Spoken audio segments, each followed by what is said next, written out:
Duel Monster Quest. After the defeat of Pegasus at Duelist Kingdom, but before the start of Kaiba's Battle City, we have a small grey area of 9 episodes. These 9 episodes were known as the Domino City Battles Arc, where 3 separate stories take place. These are The Girl from America, where Rebecca Hawkins arrives and accuses Yugi's grandpa of stealing her grandpa's Blue Eyes White Dragon. We have the Dungeon Dice Monsters story, where Yugi gets accused of being a cheater and is challenged to a game of Dungeon Dice Monsters. And finally, we have the Duel Monsters Quest story, where we see Seto Kaiba attempt to fire the Big Five, only for them to trap him inside a virtual reality game based all around the Duel Monsters game. Today, I want to explore what happens inside the virtual world, and more importantly, what are the rules in there? So, without further ado, I'd like to invite you all to the true rules of Duel Monster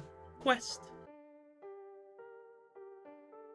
When entering the game, you digitize your deck by inserting it into the deck slot. You begin with 2,000 life points. All the cards in your deck are available and usable from the start. What I mean by this is you have all of the cards available from the very start of the game. You can pick any card in your deck and use it. You don't have to hope you top deck the card you want. You can just choose what you want to activate whenever you want to activate it. You begin the game in the forest area, level 1. In fact, we might as well cover all of the levels in the game. They go in this order, and keep in mind as well, these levels are based on different duel arenas from Duelist Kingdom, so they might look familiar to you if you watch Duelist Kingdom, so yeah, this is the order. Level 1, Forest. Level 2, Graveyard. Level 3, Market Town. Level 4, Desert. Level 5, Cave of Death. Level 6, Labyrinth.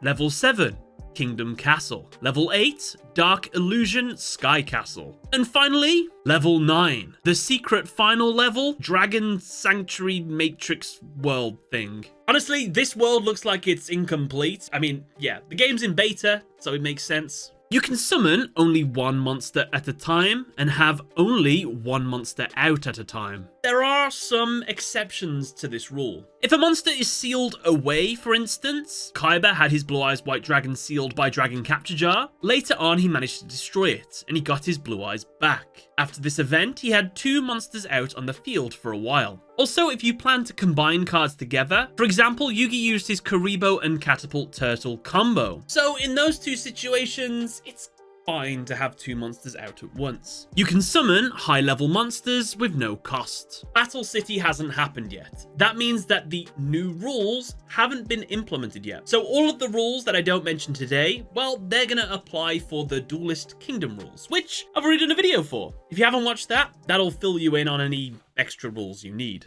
A monster can be summoned more than once over the span of the entire game. Monsters destroyed can also be resummoned later on. We don't get much details on this aspect of Duel Monster Quest. However, since the game is in beta, I feel like I'm safe to say that I don't really like these rulings. I don't like that you can just spam your best monsters. I don't like if your monster is destroyed, you just, next battle you're in, you can just get it back out whenever you want. So I propose some patch notes to Kaiba for its official launch after beta. And these are, Kaiba, I want you to add permadeath for monsters and one-time uses for spells and traps. If monsters are defeated in battle or destroyed by a card effect, if you activate a spell card or use a trap card, they are gone. The only way you can get these cards back is through some sort of resurrection card or something like that, like a Monster Reborn or something. Essentially, I want like a Nuzlocke challenge built into this game. Doing this would mean you can't spam your best monsters over and over again every battle. And now there is a risk for playing your best monsters. It would also make your weaker monsters more valuable and overall increase the strategy required to complete the game. Since now you need to manage a 40-card deck to get you through the entire game. But don't worry, if you run out of your best monsters, there's a way you can circumvent this. We're going to add some microtransactions into the game. Some pay-to-win cards, if you will. And don't worry, they'll be sold at an exorbitant price. But don't focus too much on that. Don't focus on that. Just look at the game, the pretty game. Don't look at the microtransactions. Don't worry. Monsters can be summoned to attack or defend. During battle, the attack or defense points, depending on the position, are deducted from each other when battling. If a monster's attack or defense points reach 0, the monster is destroyed. Any additional damage is dealt as damage to the player. If you ever played Yu-Gi-Oh! Cross Duel, then it's basically that. Life points do not recover. You must finish the game before your life points hit 0.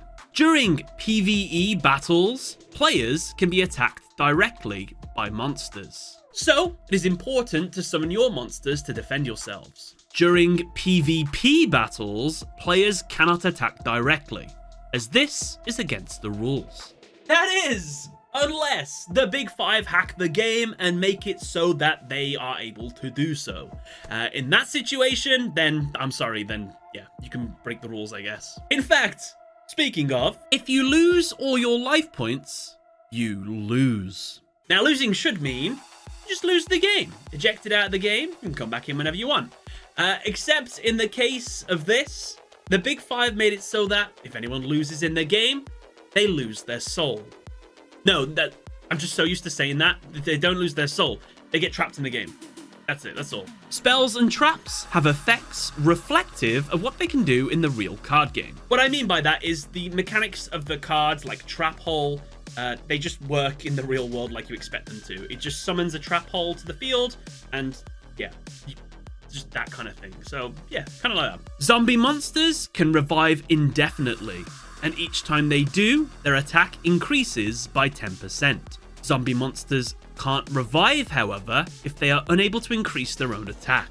Yugi and Joey managed to achieve this by using Shield and Sword to swap the attack and defense of the zombie monsters. If it's brought back to life with 0 attack, a 10% increase of that, 10% of 0 is 0, they won't gain attack, and thus, they can't revive. One monster can attack multiple monsters. However, the combined attack is applied. The zombie monsters are a great example of this as well. Each one of them had 0 attack. Dark Magician had 2500 attack. 0, 0, 0 combined is less than 2500, so Dark Magician can attack them all in one go. Defeating monsters rewards you with in-game currency.